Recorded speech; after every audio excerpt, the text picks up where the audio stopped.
IPHD, le Partenariat international pour le développement humain, est une organisation non gouvernementale américaine fondée en 1983 aux États-Unis.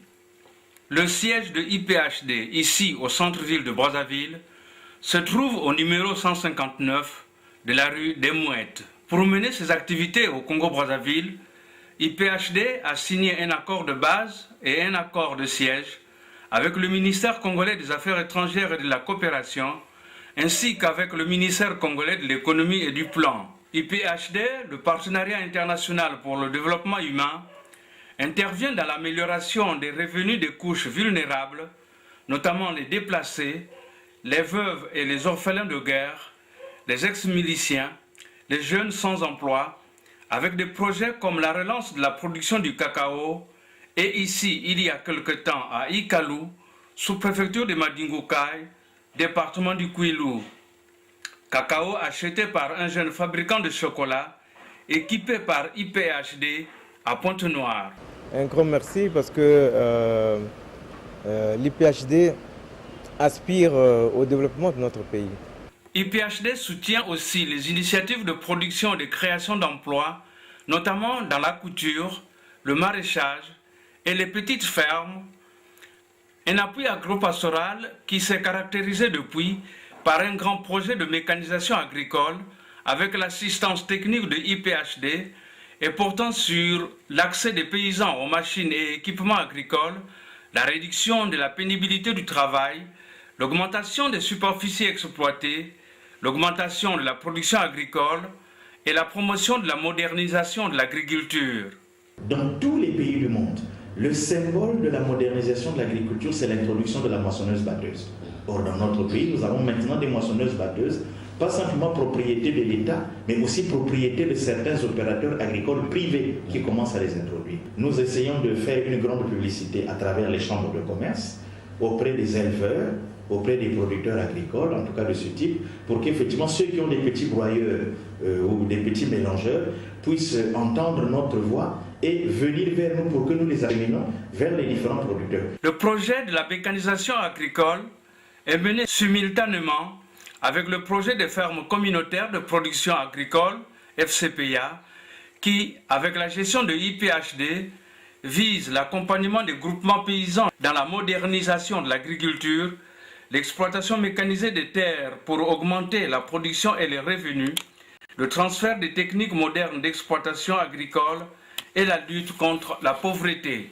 Dans les fermes communautaires, et hormis les parts de l'État congolais et de IPHD, chaque groupement paysan gagne 20% d'argent après chaque vente de production et les jeunes de chaque groupement paysan quittent le chômage en devenant machinistes, conducteurs d'engins agricoles, mécaniciens et petits fermiers modernes avec IPHD comme formateur et gestionnaire. Depuis ma naissance, moi je n'ai jamais été sur la machine conduite. À côté du projet sur la mécanisation agricole et du projet sur les fermes communautaires, il y a le projet sur les centres d'exploitation de machines agricoles, SEMA. Les SEMA ont été créés par le ministère congolais de l'Agriculture et de l'Élevage pour assurer les prestations de services mécanisés avec la gestion et la formation par IPHD. Nous faisons le labour à 40 000 francs, le pulvérisage à 25 000 francs et le semis c'est 20 000. IPHD est là pour nous aider à gérer les fonds qui sont alloués au SEMA. Ainsi, avec l'assistance de IPHD, le Partenariat international pour le développement humain, le gouvernement du Congo-Brazzaville a opté pour l'acquisition chaque année d'un lot de matériel agricole pour les SEMA et les fermes communautaires. Le président de la République nous avait instruits pour conduire une opération de mécanisation dans notre pays. Maintenant, en termes d'engins qui sont visibles ici, nous avons d'abord d'un côté des machines qui vont nous permettre de pouvoir équiper les fermes communautaires que nous créons à Owando, que nous avons déjà créées à Bouansa, que nous avons déjà créées à Ndiba. Nous allons renforcer la capacité d'intervention et ouvrir le centre de Owando. Et d'autre part, à ma gauche, vous avez une machine Landini qui fait l'objet de la coopération entre la République du Congo et la République d'Italie. Je rappelle qu'à l'occasion de la dernière visite de travail en Italie du président de la République, de nombreux accords ont été signés, parmi lesquels un accord pour la création d'un centre italo-congolais pour la formation au métier de la mécanisation. La production agricole du Congo-Brazzaville, hormis la quantité à vendre, sert à alimenter les cantines scolaires. Jusqu'à l'année 2011, le programme était financé à l'auteur de 125 millions de dollars américains par le gouvernement des États-Unis. Et à partir de 2011, le gouvernement du Congo a pris des relais. Et aujourd'hui, ils ont financé un peu plus de 25 millions de dollars.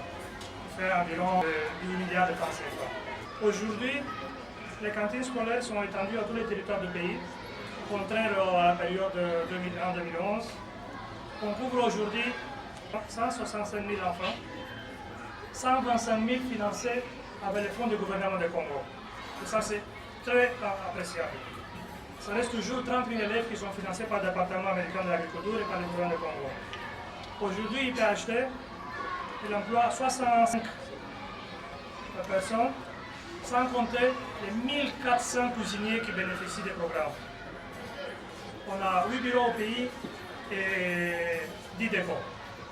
D'abord, je veux remercier les bailleurs de fonds qui a financé à 100% jusqu'à 2011 le programme. C'est le département américain de l'agriculture à travers l'ambassade des États-Unis qui a financé pas que les programmes d'éducation, mais aussi les programmes d'agriculture. Vous savez que grâce au programme de cantines scolaires, on fait grandir aujourd'hui un grand programme d'agriculture au Congo. On a plus de 5 fermes qui produisent maintenant les vivres. Et une partie de ces vivres ils vont dans les cantines scolaires aujourd'hui. Donc avant on importait les vivres, aujourd'hui avec l'argent du Congo, on produit au Congo, aussi avec les fonds du Congo, on achète au Congo. IPHD, le partenariat international pour le développement humain, a introduit au Congo-Brazzaville des cantines scolaires qui, à chaque école prise en charge, préparent les repas et les servent sur place, selon des heures déterminées sans perturber les enseignements et avec une discipline impliquant le lavement des mains avant et après le repas. Parce que ça, c'est vraiment possible pour que ce soit maintenu, que ce soit consolidé et ce soit encore même élargi. Non pas seulement à l'enfance, le bac, le jeune du lycée, s'il ne va pas manger, il ne peut pas étudier. Aussi, à chaque école où se trouve la cantine scolaire de IPHD, a-t-il été initié le jardin scolaire, la construction des latrines, l'ouverture de points d'eau ou la construction des citernes comme ici sur l'axe Ludima-Sibiti. À chaque école où se trouve la cantine scolaire de IPHD, le partenariat international pour le développement humain y effectue des séances de déparasitage pour protéger les enfants bantous et les enfants autochtones contre les infections causées par les vers intestinaux. Et puis, pour protéger les écoliers bantous et les écoliers autochtones contre le paludisme, IPHD leur distribue périodiquement des moustiquaires imprégnés, en même temps que IPHD procède selon les cas à la réhabilitation et à la réfection des bâtiments de certains établissements scolaires, en équipant les écoles en table-bancs, en livres, en grilles des ouvertures pour la protection des bureaux et des salles de classe, et en kits scolaires, comme ici, les kits scolaires remis aux enfants autochtones de Sibiti. À chaque école où se trouve une cantine scolaire de IPHD, il a été mis en place un comité de gestion composé de IPHD, des enseignants et des parents d'élèves pour soutenir la cantine scolaire. IPHD, un partenaire pour le développement au Congo-Brazzaville.